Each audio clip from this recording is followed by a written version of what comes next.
지금도 나오는지는 모르겠지만 제가 어렸을 적에 즐겨 보던 책이 있었습니다. 그것이 만화책이었는데 그것이 무슨 책이었냐면 무인도에서 살아남기라는 책입니다. 혹시 아시는 분 계십니까?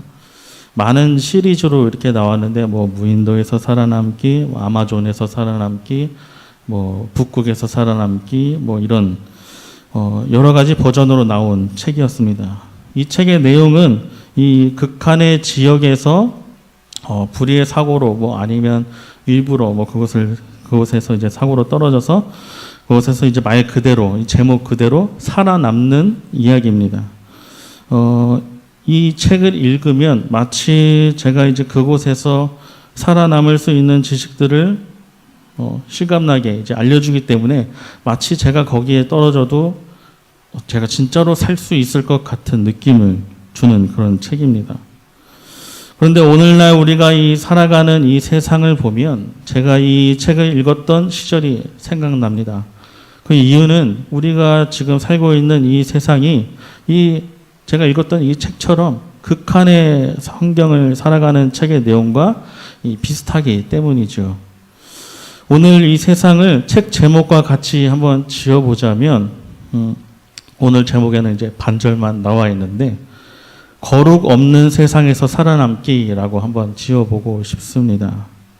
말 그대로 우리는 거룩이라는 단어가 상실된 세상에서 살아가고 있습니다. 이 세상은 점점 더 문란해지고 악해지고 있습니다. 마약, 성폭력, 학교폭력, 가정폭력, 성적 타락, 사기 이런 모든 것들이 이 세상에서는 하루가 멀다 하고 이슈가 되고 뉴스에 나오고 있습니다. 또 이것은 우리 교회라고 해서 이런 상황이 안전한 곳이라고 확신할 수 없는 세상이 된 것 같습니다. 이런 세상에서 쉽사리 살아남기란 쉽지 않아 보입니다. 제가 어렸을 때 읽었던 이 무인도에서 살아남기 이런 책처럼 이런 상황 속에서 정답이 되어줄 무언가가 필요해 보입니다. 그리고 우리는 그것을 이미 가지고 있죠. 무엇일까요? 바로 이 성경입니다. 하나님의 말씀입니다. 우리 하나님은 거룩하신 하나님이십니다. 오늘 말씀에도 그렇게 나오시잖아요. 본문 1절에서 3절에 뭐라고 나와 있습니까? 다 같이 한번 읽어볼까요? 1절에서 3절. 자, 시작. 여호와께서 다스리시니 만민이 떨 것이요 여호와께서 그룹 사이에 좌정하시니 땅이 흔들릴 것이로다. 시온에 계시는 여호와는 위대하시고 모든 민족보다 높으시도다. 주의 크고 두려운 이름을 찬송할지니 그는 거룩하심이로다. 아멘. 하나님의 거룩하심으로 인하여 만민이 떨고 땅이 흔들리고 모든 민족들보다 하나님의 거룩이 또 하나님이 크시다고 이야기하십니다. 시인은 하나님이 어떤 분이신지에 대해서 우리에게 말씀해 주고 있죠. 시인이 반복해서 하는 말이 있습니다. 그것이 무엇일까요? 바로 그는 거룩하시다라는 말입니다.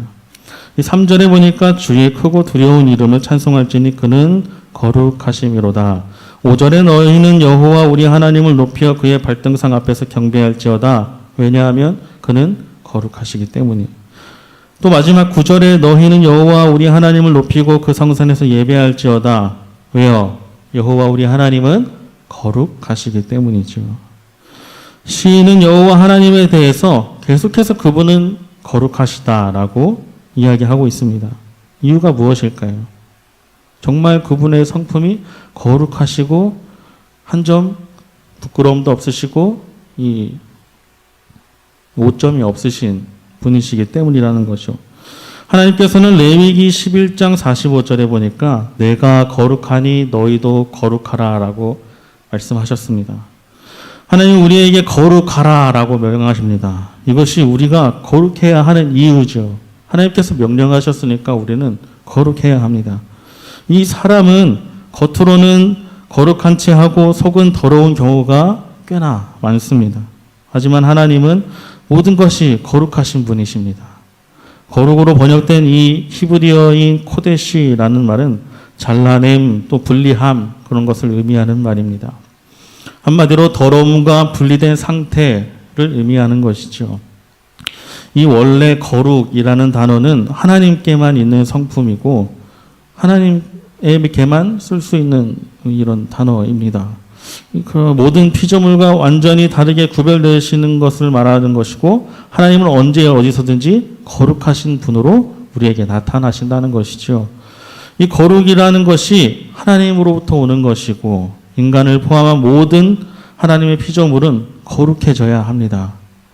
이 거룩은 인간이 하나님의 계명과 말씀을 지킬 때 가질 수 있는 것으로 모든 그리스도인이 가져야 할 기본적인 요소 가운데 하나인 것이죠. 이 거룩함이라는 것은 우리의 삶의 결단을 통해서 그리스도 안에 우리가 거할 때 하나님으로부터 얻어지는 것입니다. 그러나 세상은 우리를 거룩하게 살도록 내버려 두지 않습니다. 세상은 점점 더 메말라가고 흉악해져 갑니다. 그래서 로마서 12장 2절에는 너희는 이 세대를 본받지 말고 오직 마음을 새롭게 함으로 변화를 받아 하나님의 선하시고 기뻐하시고 온전하신 뜻이 무엇인지 분별하도록 하라라고 이야기합니다. 이 세상의 발전은 우리를 편안한 생활로 인도하기도 하지만 한편으로는 어두운 그늘을 만들어내기도 합니다. 한 뉴스를 보니까 이 도박 있죠, 도박 범죄를 저지르는 청소년, 이제 모든 연령대의 평균 연령이 16세까지 낮아졌다라고 하는 뉴스를 보게 되었습니다. 16세면은 우리나라 나이로 16세면 이제 중학생이죠, 중학생. 이 도박이라고 하면 이제 어른들이 빠지는 중독이라고만 생각하시겠지만 최근 들어 어린 아이들까지 이런 도박 중독에 빠지게 되는 것입니다. 왜 이런 일이 발생할까요? 제가 처음에 핸드폰을 이제 가지게 된 나이가 초등학교 5학년이었습니다. 그때 이제 당시에 또래에 비해서는 조금 이제 빨리 핸드폰을 가지게 되는데 그 당시 핸드폰은 이제 그저 전화하고 문자하고 하는 이제 연락책으로만 거의 사용되어졌습니다. 제 기억으로 이제 한 2002년, 2003년쯤에 풀 컬러 핸드폰이 나왔던 걸로 기억을 하고 확실하지가 않아서 찾아보니까 한 그때쯤 나왔던 것 같습니다. 그 당시에는 이제 핸드폰으로 인터넷을 한다라는 것은 상상도 할 수 없는 일이었습니다. 지금이야 뭐 흔하게 어디서든지 접속을 할 수 있지만 그 당시에는 그럴 수가 없었죠. 왜냐하면 이제 그 당시에 핸드폰으로 인터넷을 한다는 것도 보급도 잘 안 됐을 뿐더러 핸드폰에 있는 인터넷 그 버튼을 누르게 되면 잠깐 접속을 해도 어마어마한 요금이 나왔기 때문입니다. 이 인터넷에 들어가면 이제 막 제가 상상도 할 수 없는 막 요금이 나왔기 때문에 돈을 벌지도 않고 용돈도 적었던 이제 이 어린 아이들은 이제 핸드폰으로 인터넷을 사용하는 것은 꿈도 못 꾸는 일이었던 것이죠. 혹시라도 자기 전에 핸드폰을 만지다가 실수로 이제 인터넷 버튼을 누르고 잠이 든다? 그럼 이제 어지간한 집은 풍비박산이 날 정도로 핸드폰 요금이 많이 나왔습니다. 한 뉴스를 보니까 한 4시간 정도 인터넷을 켜놨더니 110만 원의 요금 나왔다, 뭐 그런 얘기도 나왔던 것이죠. 하지만 지금은 어떻습니까? 스마트폰의 발전과 인터넷의 발전으로 인해서 어디를 가든지 와이파이만 있으면, 핸드폰만 있으면 어디서든지 인터넷을 할 수 있습니다. 예전에 인터넷 버튼 한번 누르면 벌벌 떨었지만 지금은 아무렇지도 않게 아무 곳에서나 인터넷에 접속할 수 있는 것이죠. 이것은 우리 생활에 어마어마한 영향력과 편리함을 가져다 주는 한편 무분별한 인터넷 사용을 하게 한다는 것입니다. 이 도박 범죄가 16세, 많아야 이제 중학생 정도 되는 아이들에게 영향을 미치고 있다는 이야기를 제가 초반부에 했는데 어떻게 이들이 도박 범죄에 빠져들게 될까요? 그것은 이제 인터넷을 어디서나 사용할 수 있기 때문입니다. 요즘엔 학생들도 스마트폰만 있으면 어디서든지 불법 도박을 할 수가 있습니다. 실제로 제가 고등학교 때라고 하면 이제 한 12년 전인데 그때 이제 스마트폰이 처음 나오기 시작할 때였는데 그때서부터도 친구들이 몰래 핸드폰으로 도박을 하고 그러는 친구들이 있었습니다. 이렇게 어디서든지 불법 도박을 할 수 있게 되면 어떻게 될까요? 그 아이들이 그 도박에 중독되는 것입니다.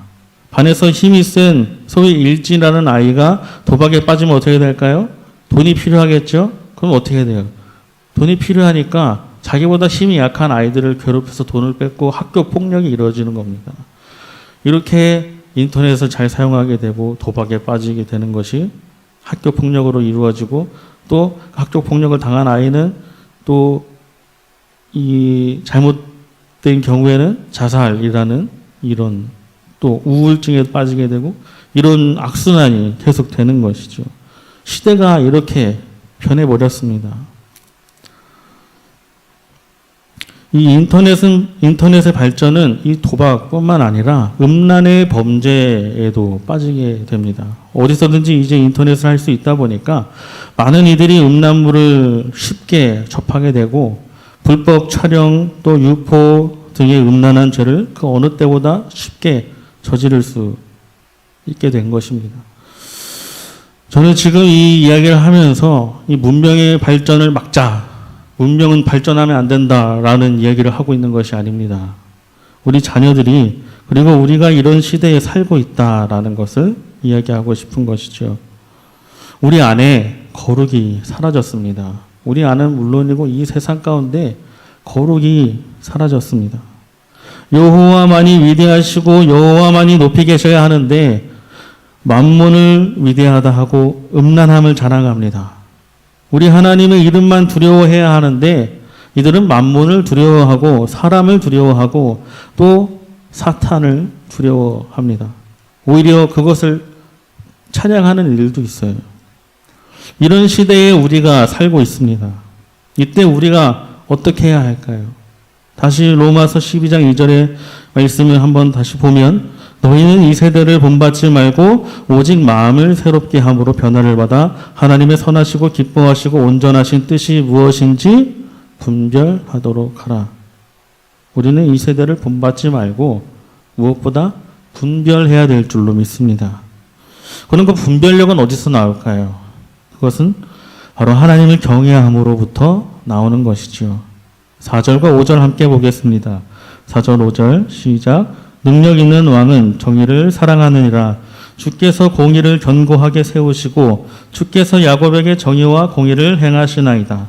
너희는 여호와 우리 하나님을 높여 그의 발등상 앞에서 경배할지어다. 그는 거룩하시도다. 아멘. 정의를 사랑하고 공의를 행하시는 분이 누구시라고요? 우리 하나님이십니다. 그 하나님이 내 안에 계시다면 우리는 그 하나님으로 인하여 정의와 공의를 나타낼 수 있게 되는 것입니다.